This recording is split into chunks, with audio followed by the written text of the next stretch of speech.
Pues ahora Eva va a compartir con nosotros el Salmo 110, si quieres ir pasando, y después cantaremos la canción que voy a...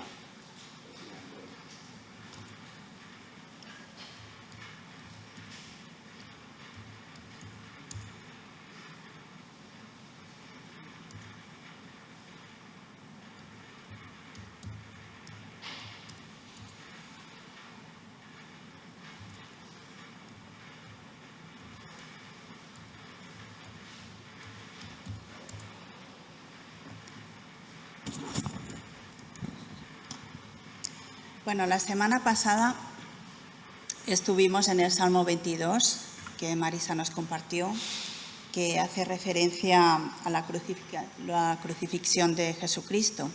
Hoy vamos a estar en el Salmo 110, que hace referencia a la exaltación de Jesucristo después de ascender, ya tomando su reinado como posesión. Este salmo es importante porque nos explica quién es Cristo, lo que hace en el presente y lo que hará en un futuro. Vamos a leerlo. Voy a leer, de la Biblia de las Américas, por si no cuadra exacto lo que tenéis vosotros. Dice el Señor, o sea, Yahvé, a mi Señor, Adonai, siéntate a mi diestra hasta que ponga a tus enemigos por estrado de tus pies. El Señor extenderá desde Sión tu poderoso cetro, diciendo, domina en medio de tus enemigos. Tu pueblo se ofrecerá voluntariamente en el día de tu poder, en el esplendor de la santidad, desde el trono de la aurora. Tu juventud es para ti como el rocío. El Señor ha jurado y no se retractará. Tú eres sacerdote para siempre según el orden de Melquisedec. El Señor está a tu diestra, quebrantará reyes en el día de su ira, juzgará entre las naciones, las llenará de cadáveres, quebrantará cabezas sobre la ancha tierra. Beberá del arroyo en el camino, por tanto él levantará la cabeza. Bueno, este es un salmo de David, pertenece al libro 5 del Salterio y está clasificado como salmo real. Es un salmo mesiánico y profético también. San Agustín dijo en relación a este salmo, es breve por el número de sus palabras, pero grande por el peso de sus sentencias. Este salmo es el que más veces se cita en el Nuevo Testamento, tanto por Jesús como los apóstoles. Solo el versículo 4 tiene casi un capítulo entero en Hebreos 7. En este salmo pues vamos a ver lo que dice sobre Cristo, referente a su deidad, su oficio como rey, como sacerdote y también como juez. Originalmente fue escrito para un rey de Judá en el día de su consagración como rey, pero ya desde el tiempo de los apóstoles se consideraba como un salmo mesiánico. El mismo Jesús lo aplicó a sí mismo. Si vamos a Mateo 22, del 41 al 46, Mateo 22, 41, 46, dice, estando reunidos los fariseos, Jesús les hizo una pregunta, diciendo, ¿cuál es vuestra opinión sobre el Cristo? ¿De quién es hijo? Ellos le dijeron, de David. Él les dijo entonces, ¿cómo es que David en el Espíritu le llama Señor, diciendo, dijo el Señor a mi Señor, siéntate a mi diestra hasta que ponga a tus enemigos debajo de tus pies? Pues si David le llama Señor, ¿cómo él es su hijo? Y nadie pudo contestarle ni una palabra, ni ninguno desde ese día se atrevió a hacerle más preguntas. Jesús, vemos que aquí los deja completamente descolocados, no saben ni qué responder. Los apóstoles también lo utilizaron para proclamar la victoria de la resurrección de Jesucristo. Por ejemplo, Pedro, en el discurso de Pentecostés, en Hechos 2, 34-35, dice, Hechos 2, 34-35. Porque David no ascendió a los cielos, pero él mismo dice: dijo el Señor a mi Señor, siéntate a mi diestra, hasta que ponga a tus enemigos por estrado de tus pies. También Pablo lo cita para explicar el reinado de Cristo. En 1 Corintios 15, 25, dice: pues Cristo debe reinar hasta que haya puesto a todos los enemigos debajo de sus pies. El autor de Hebreos cita muchas veces el Salmo 110 para afirmar que en Cristo se cumple la profecía del sacerdocio de Cristo como sacerdote eterno y superior en rango. Por ejemplo, en Hebreos 5:6 dice: como también dice en otro pasaje, tú eres sacerdote para siempre según el orden de Melquisedec. Se puede encontrar una referencia en cada libro del Nuevo Testamento, una cita de este salmo, y eso nos indica la importancia que tiene. Vamos en primer lugar lo que es Cristo actualmente, de siempre, perdón. Veamos ahora lo que dice. David, inspirado por el Espíritu Santo, como dijo Jesús mismo, ¿no?, está oyendo un diálogo entre Dios Padre y Dios Hijo, el Mesías. El primer nombre se refiere a Yahvé y el segundo nombre es Adonai, mi Señor. El Padre le dice al Hijo que se siente a su diestra. Aquí vemos la primera orden que le da Dios al Hijo: siéntate a mi diestra. Si Cristo está a la derecha de Dios, está en los cielos. Si está en los cielos, significa que está por encima de todo. Es un lugar de señorío universal. Fijaos la cercanía, la intimidad entre ellos. Es un puesto de favor.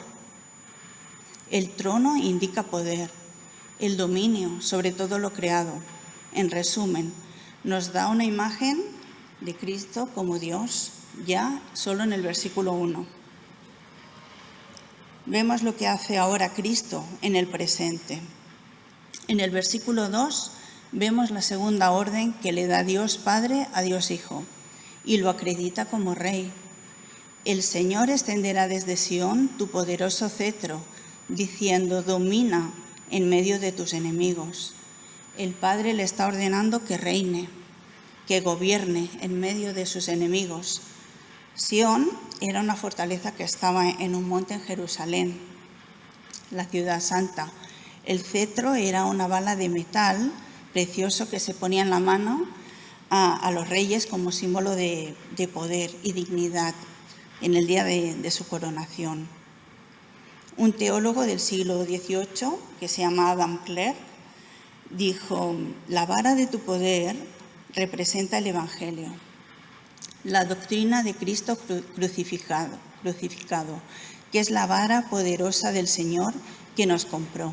Es rápido y poderoso, más afilado que cualquier espada de 2 filos, y es poder de Dios para salvación a todos los que creen. Los reyes en el Antiguo Testamento venían de la familia de David, eran de la tribu de Judá. Cristo es superior a cualquier rey de esta tierra. Él es el Rey de Reyes, Señor de Señores.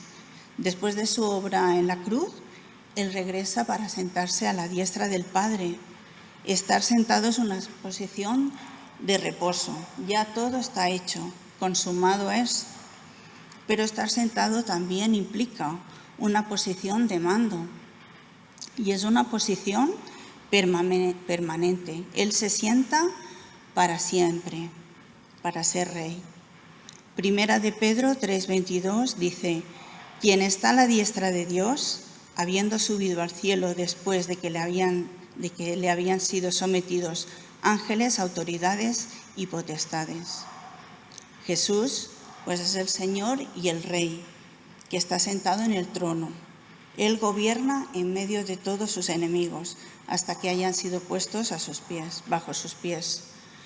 Su reino no se limita solo a Israel, sino que se extiende al mundo entero, gobernando a reyes, naciones de toda la tierra y teniendo el dominio de sus enemigos. Pero viendo, por ejemplo, las noticias diariamente podemos llegar a preguntarnos si realmente Cristo está reinando. El pecado, la maldad, campan por sus anchas, lo inundan todo, pero Él tiene el control y llegará un día en que su reinado será evidente para todos. Aún así, su reino se está extendiendo. ¿Por qué? Por el poder del Evangelio. Desde empezó en Jerusalén y debe ser predicado a lo largo hasta lo último de la tierra. Luego en el versículo 3 leemos: tu pueblo se ofrecerá voluntariamente en el día de tu poder, en el esplendor de la santidad. El pueblo de Cristo es un pueblo voluntario, vestido de santidad. Primera de Pedro 2:9. Pero vosotros sois linaje escogido, real sacerdocio, nación santa, pueblo adquirido para posesión de Dios, a fin de que anunciéis las virtudes de aquel que os llamó de las tinieblas a su luz admirable. Pues vosotros, en otro tiempo, no erais pueblo, pero ahora sois el pueblo de Dios. No habíais recibido misericordia, pero ahora habéis recibido misericordia. En Apocalipsis 3:5 dice: así el vencedor será vestido de vestiduras blancas, y no borraré su nombre del libro de la vida, y reconoceré su nombre delante de mi Padre y delante de sus ángeles. Y también en el 19:8 de Apocalipsis, donde se refiere a la Iglesia, su esposa, y a ella le fue concedido vestirse de lino fino, resplandeciente y limpio, porque las acciones justas de los santos son el lino fino. ¿Hay mayor privilegio que ser parte de un ejército de sacerdotes vestidos de lino fino, blanco, limpio? Un ejército que está dispuesto a su Señor. No es un ejército de esclavos ni de mercenarios, ni son obligados a pertenecer a este ejército, sino que es un ejército voluntario. Todos son voluntarios y están a la disposición del Señor y Rey. Si pensamos en algún mandatario, el que os parezca más poderoso, ¿se parece en algo a Cristo? ¿Los ejércitos terrenales creéis que van voluntariamente a servir? Irán a cambio de algo, de un sueldo, los han obligado, los han enrolado ahí, pero no tiene nada que ver con el ejército que tiene el Señor.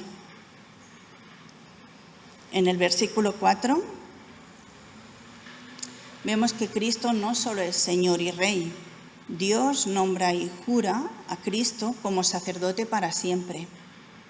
Los sacerdotes de la familia de Aarón, descendientes de la tribu de Leví, fueron hechos sacerdotes sin juramento. Eran sacerdotes por herencia. Se pasaban el cargo de padres a hijos. Hebreos 7, 20-22 dice: y por cuanto no fue sin juramento, pues en verdad ellos llegaron a ser sacerdotes sin juramento, pero él, por un juramento del que le dijo: el Señor ha jurado y no cambiará, tú eres sacerdote para siempre. Si Jesús fue hecho sacerdote con juramento, significa que estaba por encima de cualquier otro sacerdote. Hebreos 6, 17 también dice: por lo cual Dios, deseando mostrar más plenamente a los herederos de la promesa la inmutabilidad de su propósito, interpuso un juramento. Dios hace un juramento, nunca será anulado, será válido para siempre. Aarón y los sacerdotes descendientes de su línea fallaron en muchos aspectos, tenían pecados propios, debían de hacer sacrificios ilimitados. Era un sacrificio detrás de otro.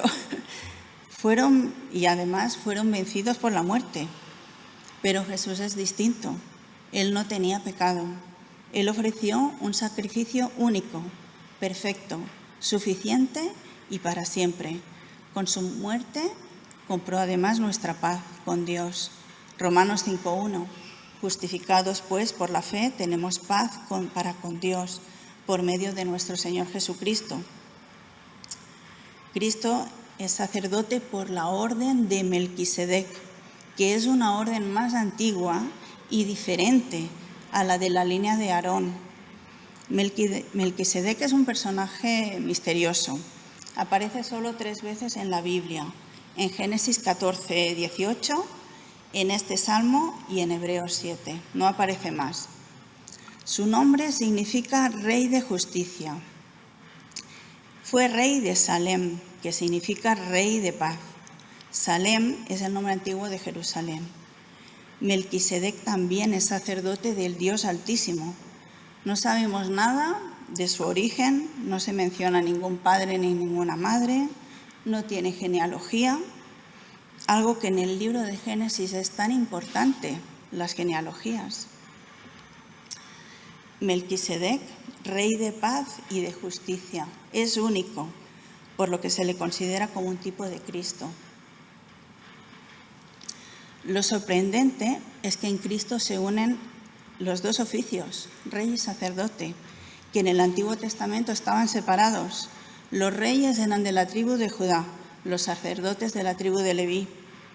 Recordemos, por ejemplo, el caso del rey Usías, cuando su corazón se enalteció y se quiso apropiar del oficio de los sacerdotes también, y Dios lo hirió con lepra, en 2 de Crónicas 26, del 16 al 21.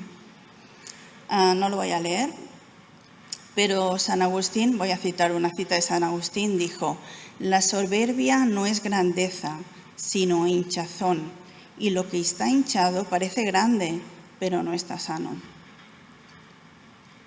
Dios ha reservado este puesto exclusivamente para su Hijo, a nadie más. Es el único que es rey y sumo sacerdote. Ningún sacerdote podía librar a ningún pecador de la culpa. Solo ofrecían perdón por el pecado. Solo el sacrificio ofrecido por Cristo fue perfecto y suficiente. Ahora vamos a ver lo que hará Cristo en el futuro. En el versículo 6 dice: juzgará entre las naciones, las llenará de cadáveres, quebrantará cabezas sobre la ancha tierra.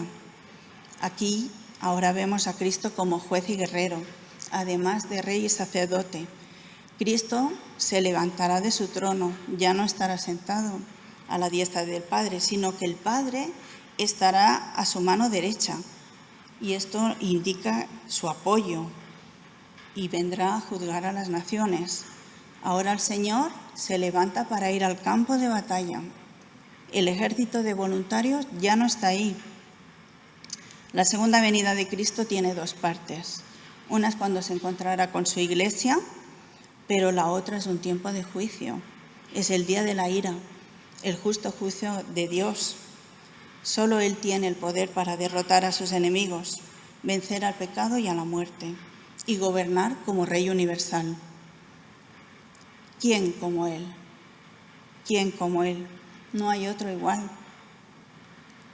Después de la batalla, dice el versículo 7, beberá del arroyo y levantará la cabeza, descansará para siempre y será exaltado por la victoria. En este salmo se nos muestra a Cristo como Dios, que es. Él es el Rey, el sacerdote y el juez. Su gloria y majestad lo hacen incomparable. Si no tenemos a Cristo como Dios y no reina nuestra vida, Él no podrá ejercer de sacerdote nuestro, no será nuestro mediador y será finalmente ¿qué? Nuestro juez. Si por el contrario vemos a Cristo como Dios, que reina nuestra vida, entonces es nuestro intercesor, nuestro defensor y abogado. Cada vez que caemos en el pecado y nos arrepentimos, Él nos limpia y finalmente veremos su gloria algún día. ¿Quién reina en tu vida? ¿Nos apartaremos de lo que no le agrada al Señor para que nos vistamos de santidad? Si reflejamos a Cristo, eso será una evidencia de quién reina en nuestra vida. Ya termino con Apocalipsis 7, del 9 al 10. Después de esto miré, y apareció una multitud tomada de todas las naciones, tribus, pueblos y lenguas, Era tan grande que nadie podía contarla.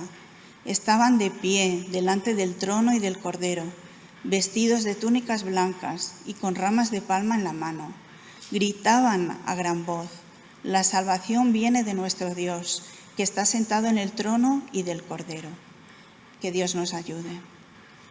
Muchas gracias, Eva, por esta exposición y por pues todo lo que hemos podido sacar de pocos versículos, pero como decía Agustín, son pocos, pero pesan mucho, hay mucho contenido. Así que muchísimas gracias.